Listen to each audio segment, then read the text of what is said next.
This is the Doubles Only Tennis Podcast, where you learn the best tips and strategies in the world to help you become a smarter, more effective tennis player. You'll hear interviews with Pro Tour doubles players and coaches, including easy-to-use lessons to improve your game and win more matches.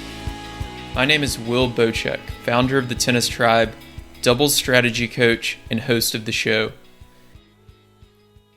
Hey everyone, and welcome to today's show. What we're going to talk about today is return strategy for doubles. This is part 3 in our 4-part series on doubles strategy. If you missed part 1 and 2, I do recommend that you go back and listen to those before we dive in here. If you are just interested in the return strategy, that's okay. You'll still get a lot out of it, but those first 2 episodes really kind of lay the foundation for a lot that we're going to talk about here today as well. If you missed it, part 1 was on foundations and fundamentals of doubles strategy, including some information on the mental side of the game. Part 2 was about serve strategy, what you can do to hold serve more often and kind of get the opponent on their heels. Today's all about returns. And then in part 4 of this series, we're going to talk about net play strategy. So today we're going to cover the jobs of the returner and the returner's partner, a few general rules that I like to use and that I like to advise people on when they are on the doubles court returning, and then how to return against different teams. So we know that a lot of serving teams might serve and stay back. They might serve and volley. Some players might poach a lot. Some players use I formation, things like that. So how do we think about returning against these different teams? And then after that, I'll talk about the deuce court and then the ad court specifically. So to start out, before I even dive into the strategy, I wanted to talk about a little bit about practice. So when we are on the court practicing for doubles, we should always be practicing our returns. This is something that's growing in popularity, but it's not there yet. It's not where it should be. I first learned this from Craig O'Shaughnessy over at Brain Game Tennis, and what he says in a lot of his talks that he does at conferences and things like that is the number one rally length, or the most common rally length in tennis, is a rally length of 1. So the most common type of point is a serve that goes in and then a missed return. It's the thing that happens in tennis more than anything else. So when I first heard that, the next time I went out to practice, I practiced my returns. And pretty much every practice I've had since then, and I don't get a lot of practice in, honestly. I mostly do match play, but when I do practice, I practice serves and returns every single time I'm out there. So I just wanted to highlight that. It's really, really important to be practicing your returns when you go out for a hit. I know a lot of people just like to go out and try to hit these, get into these grooves and hit a lot of balls and hit a lot of long rallies and ground strokes. But hitting ground strokes is not the same thing as hitting a return. So you really need to be practicing your returns. So next, let's talk about some strategy. So what are the jobs of the returner and the returner's partner? So the returner really has 2 jobs. Their first job is simply to make returns. Don't miss. It's really important. If you're able to consistently make returns, you're going to get breaks in almost every single match that you play. So job 1 is to get the ball back in the court. The second job is to find a way to get the point back to neutral. So we talked a little bit last time in the episode on serve strategy, how the serving team starts the point before the ball's even hit. They start the point with the advantage because the server's partner has the first chance to hit a volley, which is a very advantageous position. So as the return team, we start the point with maybe a 40% chance of winning the point. We're at a disadvantage. So the returner has to find a way to get the point back to 50-50 or get it, flip the 60-40 and get it into their favor. So A lot of times, if you're returning a first serve, you might have to be a little more defensive. And if they hit a really good first serve, you have to just find a way to get it in. But if you can step in and hit a good return, we want to be placing it in the right locations that such that we get the point back to neutral or in our favor. So those are the jobs for the returner. For the returner's partner, they have a little bit more difficult task. Now, this is the most difficult position to be in on the court. It's actually my favorite position to be in on the court because there's so much going on and there's so much to read, and I really see a lot of people struggle with it, but I really enjoy it, and I'll give you some of my advice here on this. So what they need to be doing is they need to read the point, read the players on the court, read the ball, and then make a choice. They have to make a decision to either attack or to defend. Now, the way they do that is based on how good was the serve, first of all, how good is the return that my partner just hit, and then what are the other players on the court doing. So if you see that the serve was a really good serve up the tee to your partner's backhand, and you feel like your partner is going to have to float one up, and you see the opposing net player crossing for a high forehand volley, in that case, it's pretty obvious you're going to have to defend. But it can get a little more nuanced if it's a decent serve and you hear your partner, you hear the ball come off the strings for your partner, and it's a solid return, but that net player is moving. So there can be some gray area here, but you have to really focus on the serve, the return, and then the opposing net player and the opposing server to get a good read on the point and decide, am I going to move forward and attack here, or am I going to be defending? Now, if it's a second serve, you can, in general, move forward a little bit more, and you'll be able to attack, assuming that your partner is a pretty solid returner. So those are the jobs of the returner and the returner's partner. Next, let's dive into a few general rules that I like to follow myself on the doubles court. So the first rule is where to return. So the most basic place to return that is really a good place to start for most doubles players is to return over the middle net strap. Now you can go, within 2-3 feet either direction of that middle net strap, but that's the best place to return in doubles. And there's a few reasons for that. One, it is the lowest part of the net, so it's the least likely for you to miss in the net. The second reason is it's cross court, so you are also less likely to miss long because you have more court to hit into. And then the third reason is because it's high percentage, you're just making the other team play. You might hit a good return over that middle net strap, and the opposing net player poaches and hits a good volley, and that's okay. You just have to live with that and know over time that if you continue to return consistently solid over that middle net strap area, eventually they're going to miss some volleys, and you're going to have some break points, and you're going to get the break that you're looking for. So in general, I like to tell people to return over the middle net strap.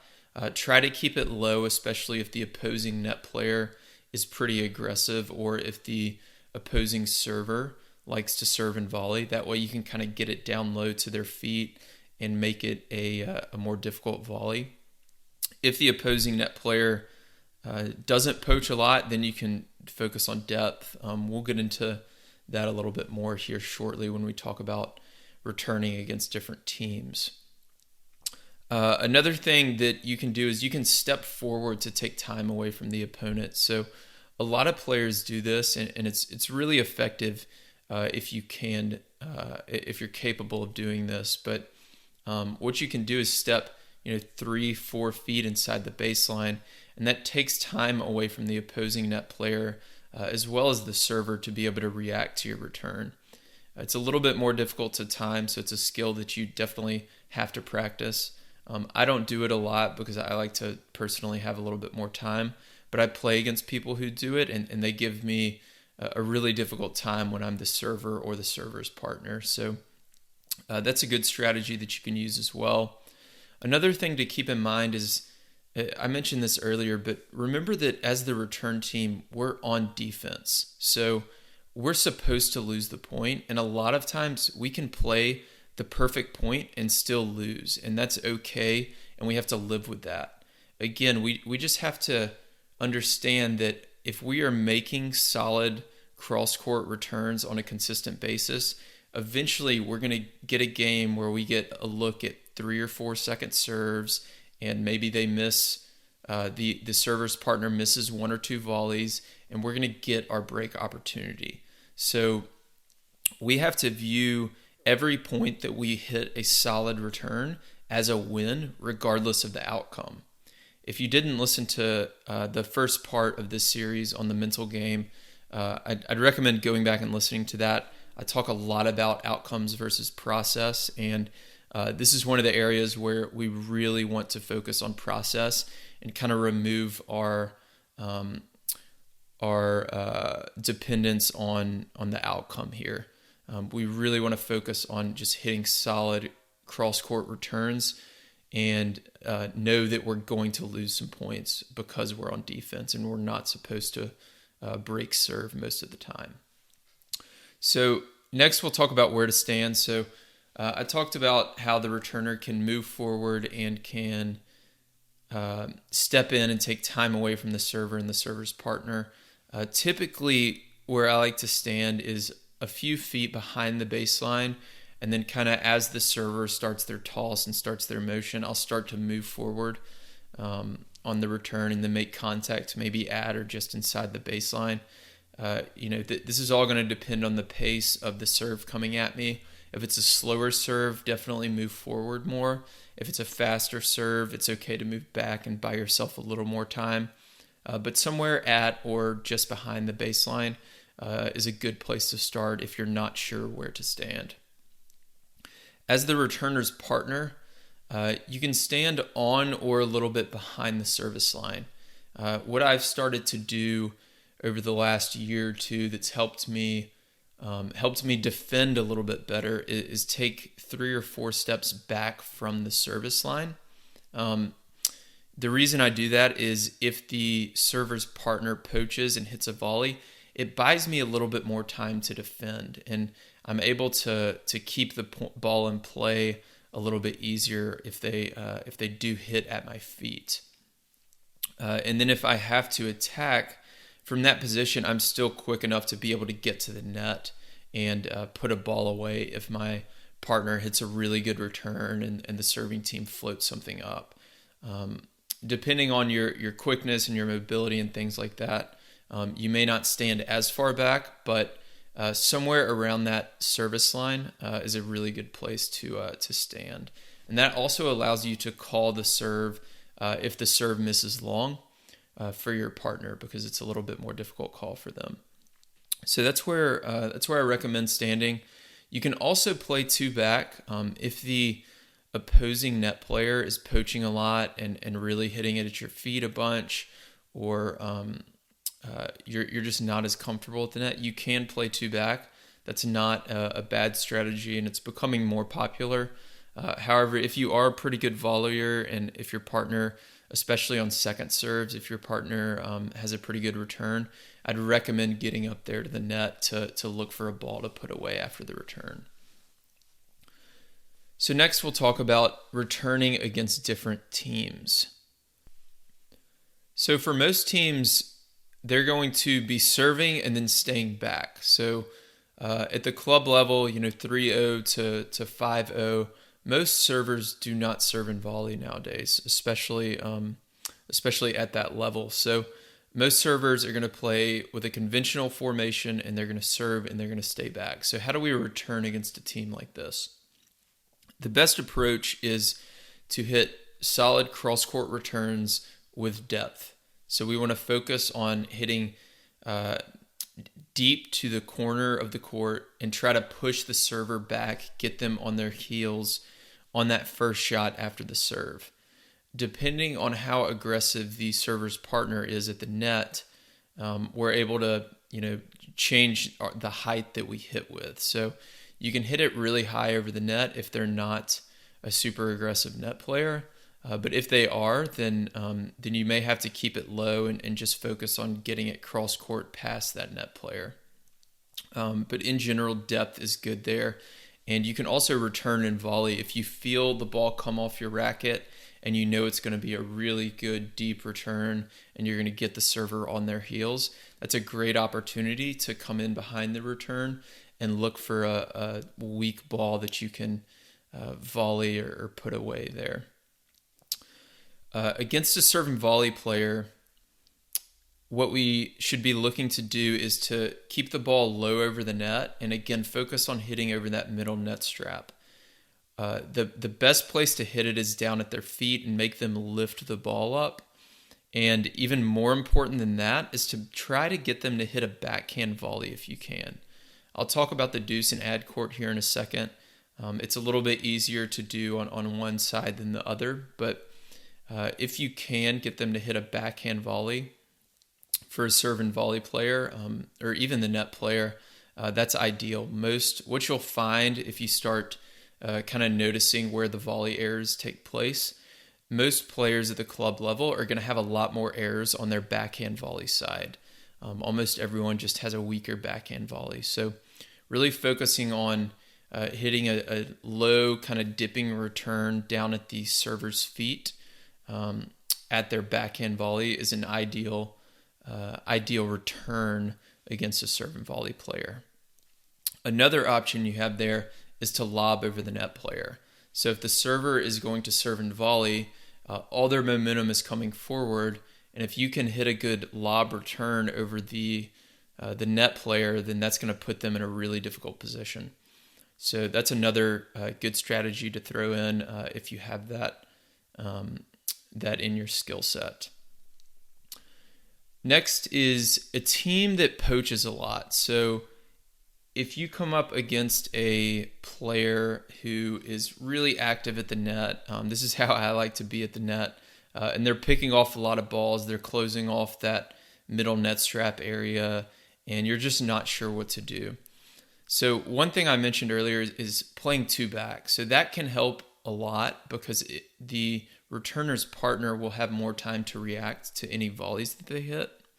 But another thing you can do as the returner, again, is to step forward and take time away from that net player.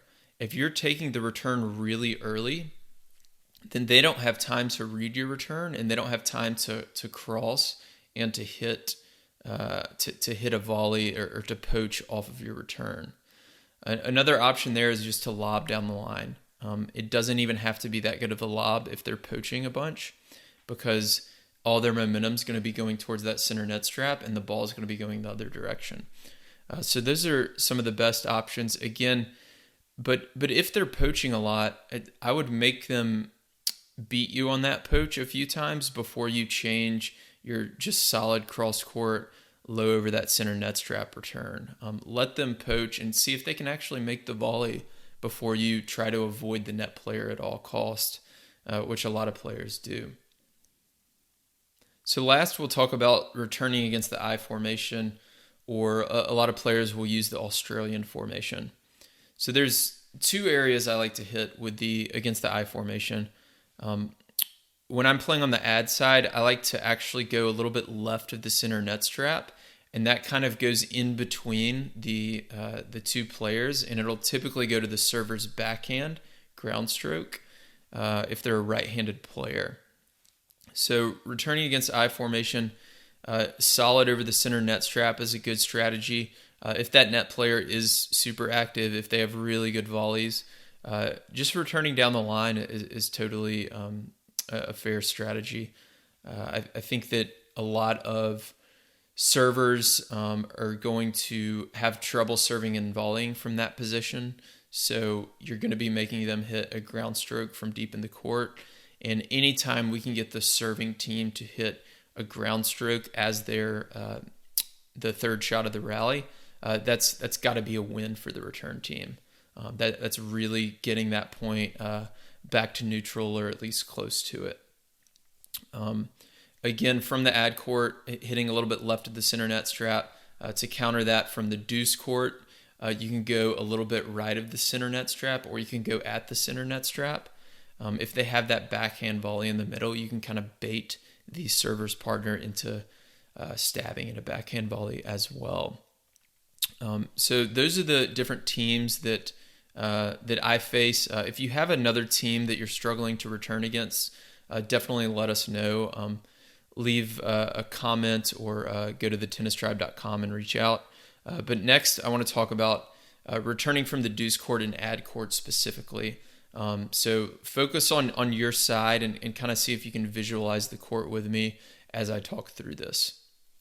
So returning from the deuce court is actually a little bit more difficult than the ad court.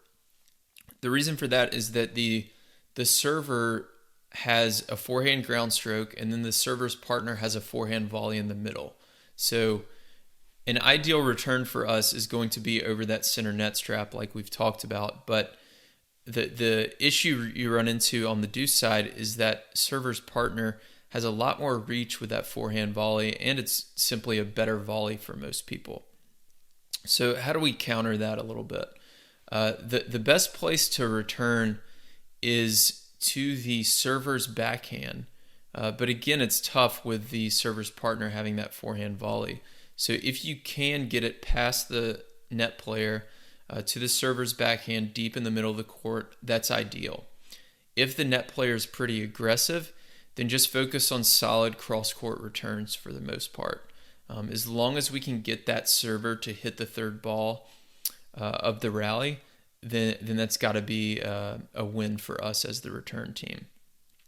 When you're going down the line on the deuce side, one thing I like to tell people to focus on this side is really to play with a little bit higher margin. So instead of going for the all-out winner, trying to hit kind of a screamer down the line into the doubles alley, go for the singles line and play with a little bit higher margin, hit it a little bit higher over the net, play with a little bit more spin, and have them hit a volley. Because for the right-handed player, this is a backhand volley out in the doubles alley. And what you'll find is you'll force a lot of errors, you'll hit less winners, which is okay, but you'll make a lot less errors off of your return. And then sometimes if they do make the backhand volley, they'll float it up so that you'll have an even shorter forehand that you can hit a winner off of. So from this side, anytime you're going down the line, definitely don't focus on hitting the winner. Focus on making them hit a difficult backhand volley. And what you'll find is you'll force a lot of errors that way and make a lot less errors yourself. So next, returning from the ad court. This is where I typically return from. Returning is definitely one of the strengths of my game, and I love returning from the ad court. You get a lot of big points there. And one of the great things about returning from the ad court is the opposing net player has their backhand volley in the middle of the court. So this is a huge advantage we have as the returner. So the ideal return here is a lot of times against a lot of teams is going to be returning just left of that middle net strap to kind of bait that server's partner into hitting a backhand volley. If you can hit a low dipping return just left of that middle net strap, they're going to be hitting a low backhand volley as that third shot of the rally, and that puts you in a good position. Like we said, you want to be trying to find a way to get the point back to neutral or better, and that's going to put you in a better than 50% chance to win the point if they're stabbing at a low backhand volley. So that's one thing I like to do, focus on that middle, bait that backhand volley. Another option is to just hit a solid cross-court return out wide to the server's backhand. What you want to be considering here is which of the two players is stronger on the other side, which of them has a stronger backhand. If the server is the weaker player, maybe you just focus on hitting solid cross-court to their backhand. But if that net player is a little bit weaker, if they don't have very good volleys, then you can mix in more of the center net strap strategy and trying to get them to hit some backhand volleys. again, this all is going to depend on, are they serve and volleying? Is the player poaching a lot? How good are their volleys? Things like that. But those are some of the most common strategies that I like to use on the doubles court from the ad side. Now, when we're going down the line here, it's definitely less common, or I recommend it less often going down the line from the ad side. If you do, it does probably need to be a full clean winner. And the reason for that is, again, they have a forehand volley in the doubles alley on this side. So it's going to be a stronger volley for them. They have a lot more reach with the forehand volley from the ad court. Now, obviously if you're playing against a lefty, all of this kind of flips. This is all backwards. But against most teams, when you're hitting down the line, it does need to be a winner. So I don't recommend doing it quite as often. If you do it, the times to go for the down the line winner are going to be if the opposing net player seems to be poaching a lot and you're having trouble getting that cross court return, just to try to keep them at home. Another good opportunity to do it is if you have a second serve and you're able to hit a runaround kind of inside in forehand. In that case, you're hitting your forehand, which is going to be a strength most of the time, and you're able to hit it inside in, which is a lot easier shot than redirecting a backhand down the line. And then, of course, a second serve is going to be a little bit weaker shot. So that's one of the only times that I'll hit that down the line shot. Again, a better strategy there probably is to hit a run-around forehand low at the net player's backhand volley. If I'm going to take a risk from that ad position, I think that's the kind of higher margin risk to take, just to make sure that they're hitting a backhand volley. So that's it for this episode. Thanks for listening. Again, if you didn't listen to parts 1 and 2, go back and listen to those for sure. In part 4, we're going to be talking about net play strategy. So definitely don't miss that. And if you have any questions or want to reach out with any questions on return strategy, serve strategy, any sort of double strategy, you can go to thetennistribe.com and click on the podcast page, and you can leave a comment there, or you can go to our contact page and reach out to us there. So thanks for listening, and I'll talk to you in the next episode.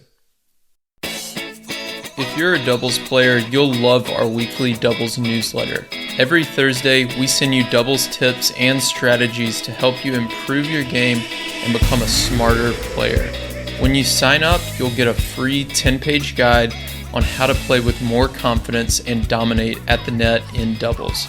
You can go to thetennistribe.com to sign up now.